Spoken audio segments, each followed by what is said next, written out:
The reason I am reading this article is it's in the title. It's all in the title. Governor Inslee signed stripper Bill of Rights into law, paving way for alcohol sales. Okay. So we're going to have worker protections in a strip club, people taking off their clothes, and then we're going to booze up the customers. And this is somehow going to be safer. All right. Yeah. That's what we're doing in Washington State. That's literally what our fine governor has signed into law. Let's get into it. Here we go. Molly, prosecutors in King County, they wanted the ability to regulate the distance between dancers and their customers, saying it could prevent criminal activity. But today, the governor signed this legislation into law as is. This bill helps ensure adult entertainment establishments are safe for workers. Flanked by supporters of SB 6105, known as the Strippers' Bill of Rights, Governor Jay Inslee gave his approval with a stroke of his pen. It's pretty simple why we're passing this bill. These are working folks, and working people deserve safety in the environment in which they work. The legislation requires more protections for dancers and safety training for all staff, including security that works on site, something the bill's sponsor championed. And that is really critical to make sure that people understand signs of trafficking, of how to do de-escalation, how to make sure that they are creating a safe workplace for everyone. Clubs that meet these new safety requirements will also be allowed to get liquor licenses, though extensive rulemaking will still need to occur before alcohol can be served. Without liquor and without these safety protections, all of the burden was on the workforce, on the dancers. Thank you. Prosecutors had urged the governor to veto one section of the bill that prevents Seattle and King County from passing their own rules, mandating a specific distance between dancers and their customers, as well as when money could be exchanged, saying it could lead to more crime. I think one of the most important parts of this legislation is the section that they were trying to veto. Dancers have been fighting for years for these changes, saying they've been subjected to harassment and lost wages, and now protections are finally in place. It's still kind of like surreal that this passed. At any moment, I was still thinking that any portion could get vetoed. The new law takes effect in January, but the Department of Labor and Industry still needs to draw up the parameters around these safety requirements and how they'll be implemented before any liquor licenses will be issued. Reporting live, Joel Marino, KOMO News. New rules are coming to strip clubs that could make work conditions safer for dancers and eventually allow alcohol sales at these businesses. That right there to me is just what worker protections and booze.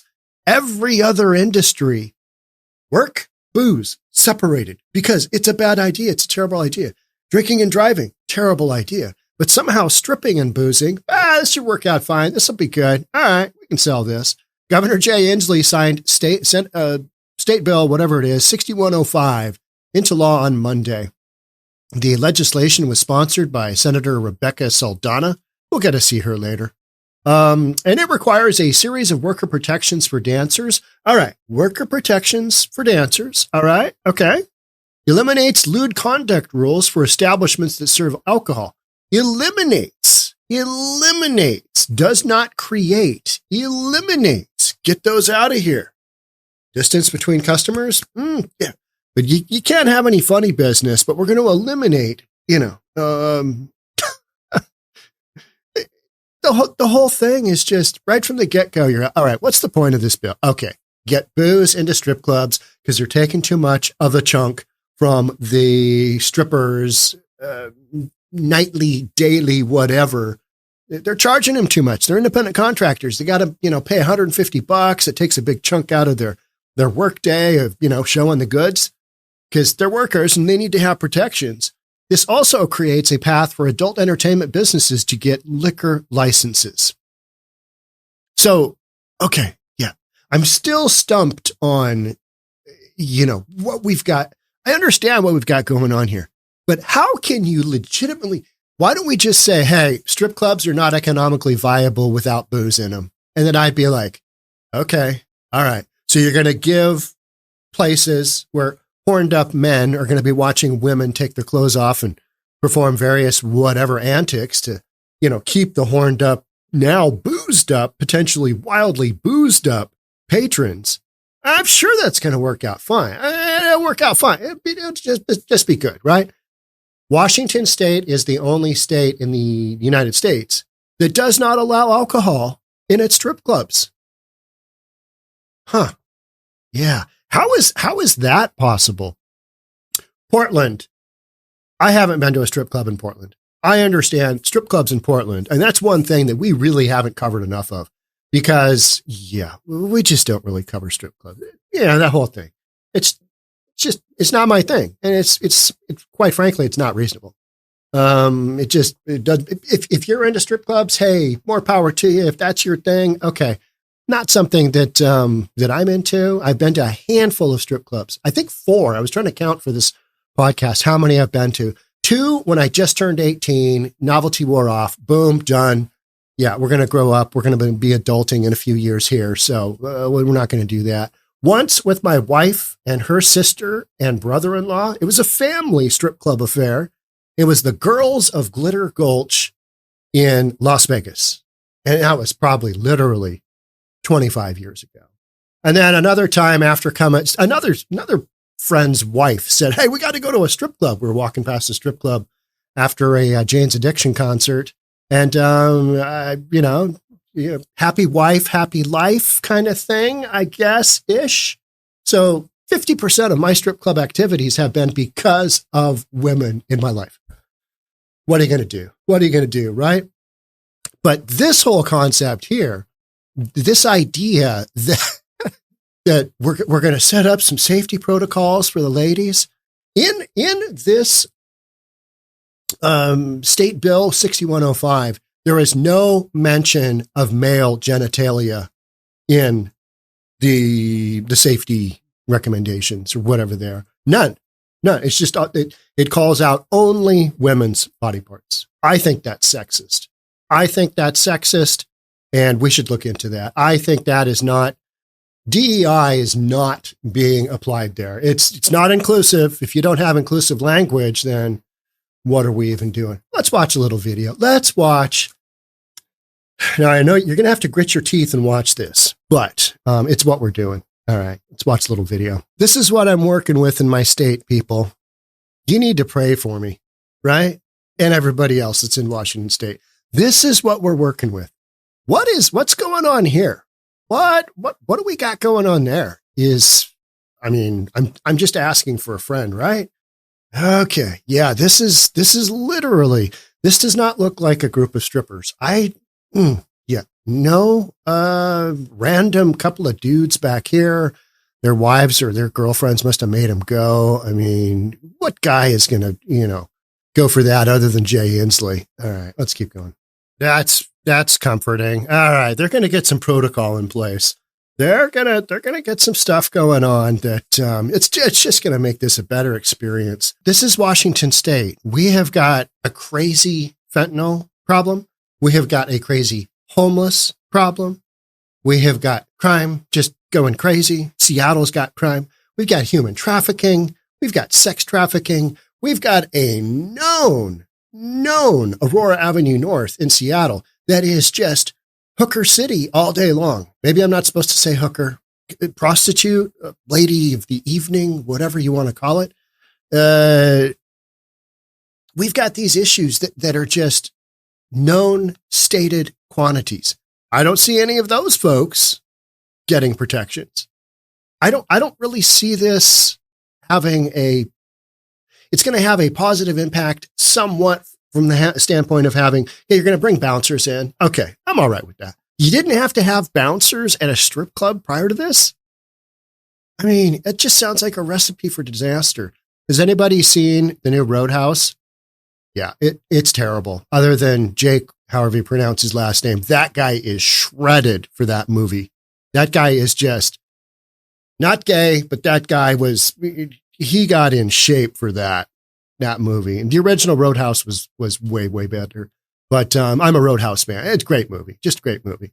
But that's about, a really, really unruly, bar has live music, and you got to have protection. How do you not have protection at a strip club? Washington State, right? We come up with these wacky backwards rules, that don't make any sense at all. And then, let's throw in this angle so that we can get some liquor sales going on in here. We'll make the strip club viable. Plus, state will get some tax revenue, some much needed tax revenue, because we're not able to collect from all those businesses downtown because they're not there, because we allowed homelessness and drug addicts to just run around, and we're not really incarcerating people. So, the tax base has gotten just a little bit wonky here. So, hey, strippers, booze, this will be a great concept. It's been that way for most other states in the United States. I just find it funny that Seattle is just now coming to it. Everything here is just so backwards. It's like, okay, here's the angle, guys. We spin it as a safety bill. But, all right, now one of the things we're going to do is we're going to eliminate that distance. We used to have at my high school, we had, I don't know, was it the 6-inch rule? I think it was the 6-inch rule. We didn't technically, I went to a Christian high school. We didn't technically have dances per se, and any kind of contact between boys and girls, you had to have the 6-inch rule of body contact, right? And you've got that in the strip clubs too, as well. Because, it's, you just can't have that.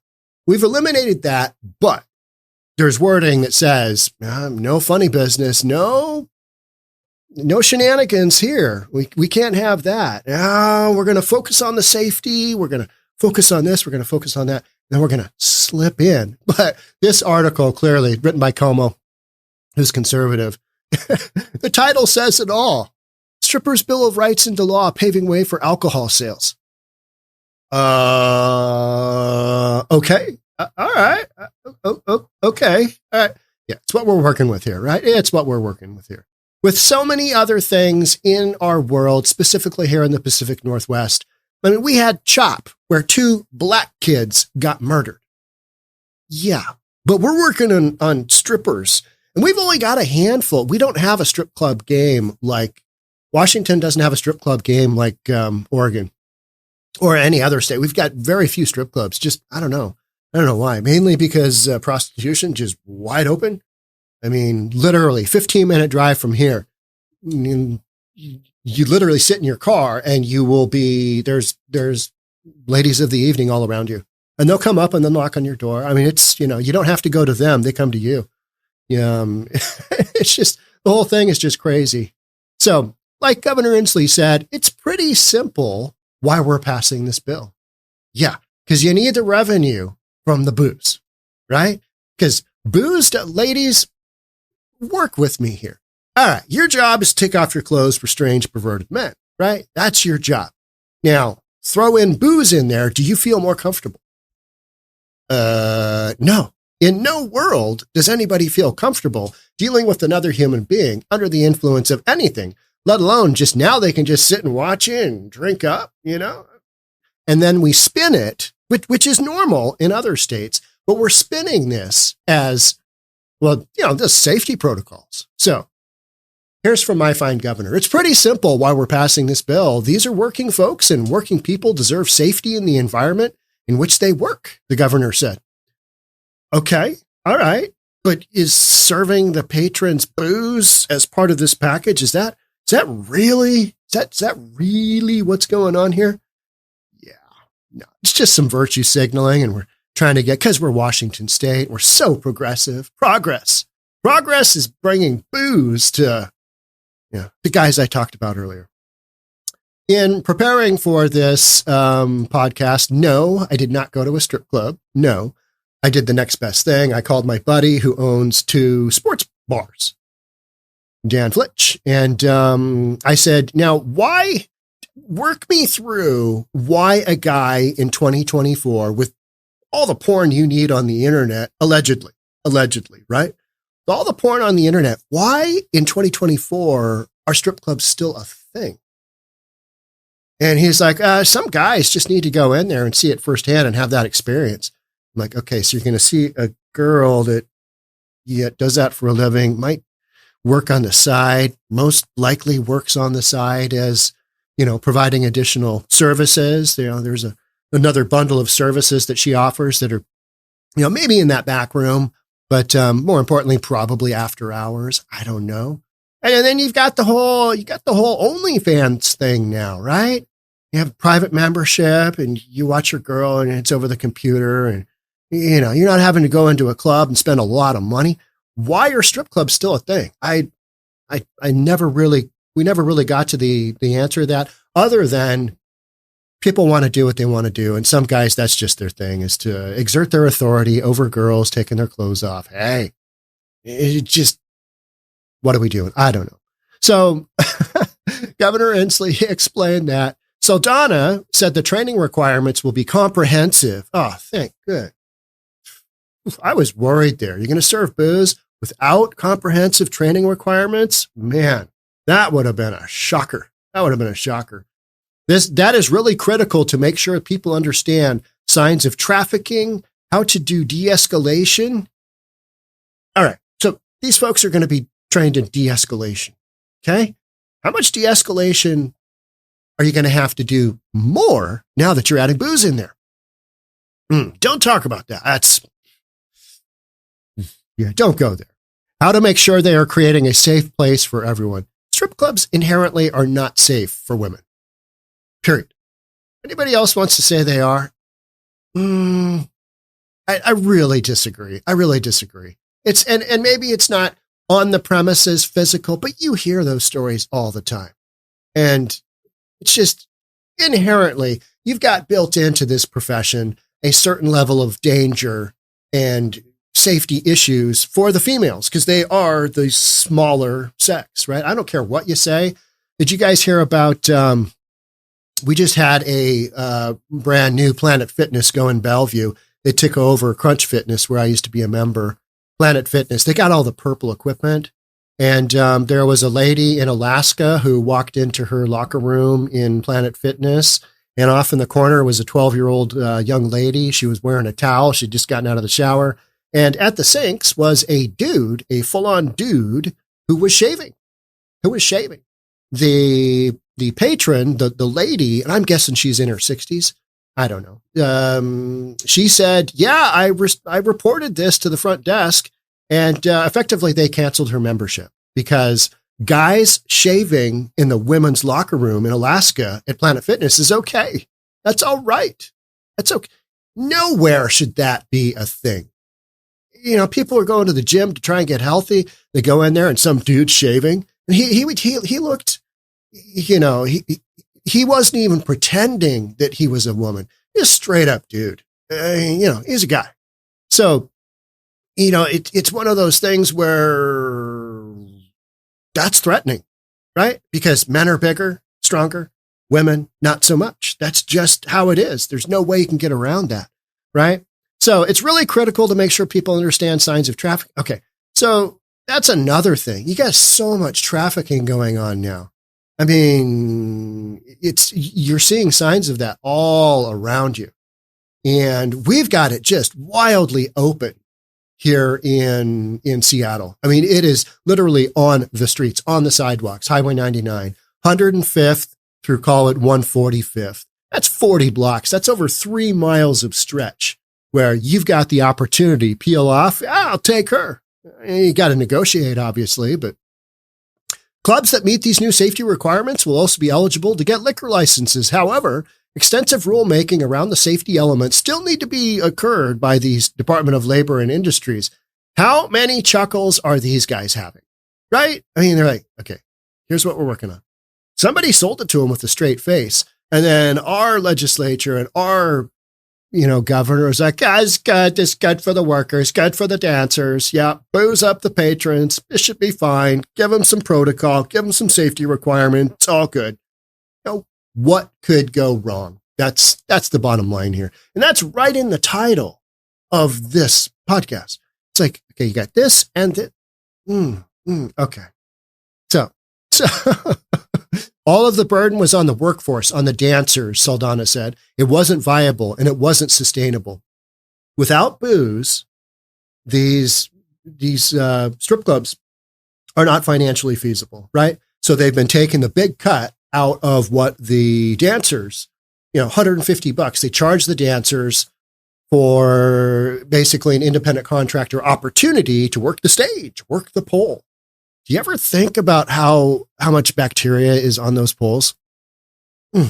Right? It's like, dancers testified to the state lawmakers that allowing alcohol sales would keep the clubs economically viable, so they wouldn't have to rely on fees they currently charge the workers to be on stage in the first place. There was a push by some King County prosecutors for the governor to veto Section 3 of SB 6105. Ixnay, the number 3A, right? Which would prevent Seattle and unincorporated King County, which might be a little more conservative, from passing any laws mandating a specific distance between the customers and dancers. Now, I'm still a little murky on that part, but the dancers are saying, well, it prevents them from collecting the cash from the customers. Okay, all right. You know what I mean? It's just like, okay, whatever. Let's talk about homelessness in Denver. You know what I mean? Something that I do understand. And we are going to talk about that today. I got a good one for you on that one. Prosecutors argued that strip clubs have historically been connected to higher rates of crime, and Section 3 would take away Seattle's ability to address these concerns without local legislation. The vast majority of strip clubs in Washington are located in Seattle. Now, I read an article that we only have 11 strip clubs in the state of Washington. That cannot be right. There's no way, because we've got Seattle, and I can name a handful off the top of my head. And then we've got Spokane, and we've got Tacoma. You can't tell me between Tacoma and Spokane, we don't have 20, 30 strip clubs, right? I mean, it's just inherently, it makes sense. But whatever. Removing Section 3 from the bill would have made it harder to collect payment from customers, according to dancers, and put them at risk of being cited by local police for doing their jobs. Literally. That's a head scratcher. Like, what?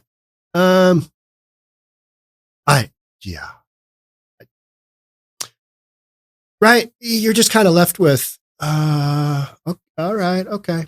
Now, we heard this. I think one of the most important parts of this legislation is the section they were trying to veto, which includes decriminalization of dancer conduct. This was said by Peach. She's a stripper, the mask, who is active in the advocacy group Strippers Are Workers. It's still kind of surreal that this passed. And at any when a stripper says that something is surreal that it passed, then you're like, okay, yeah, all right, okay, yeah. Do I think strip clubs should be shut down? I mean, it's kind of one of those things. If that's your thing, if that's what you want to do, and if you can keep this element of, harming the female in the component, which you really can't, that's where but it's empowering for women, Sean. It's empowering for them to take off their clothes. All right. But yeah, is it really? Is it really? I mean, for strangers that are now going to be boozed up. I mean, pitch that to me. I mean, I live in Washington. Still kind of surreal that this passed. At any moment, I was thinking that any portion that could get vetoed or that the bill would die like it did before. This is my state, folks. This is, you can complain about this kind of stuff, that this is going on, or you can look at it and you can flip it around and go, I'm going to have podcasts for the rest of my life here in Washington State. I really am. People always tell me, Sean, you got to get out of there. You need to leave before it crumbles. Well, hasn't it already? We had CHOP, right? Isn't that already kind of a cookie crumbling? Yeah. 2 murders at a, allegedly Black Lives Matter rally. 2 murders of 2 black kids. Proof is in the pudding, right? And now we got strip clubs that, going to have some safety protocol, and the customers are going to get boozed up. That just seems, what could go wrong, right? Absolutely. What could go wrong? Yeah. As I say that, you're thinking that through. Well, this. Absolutely. Yeah. That's why we're talking about this here on News for Reasonable People. All right. That's it for me on this segment. Thank you so much for being here. Love to have you as a subscriber. Do all that good Facebook stuff, and I will see you on the next one. Thanks again for being here. See you soon. Bye for now.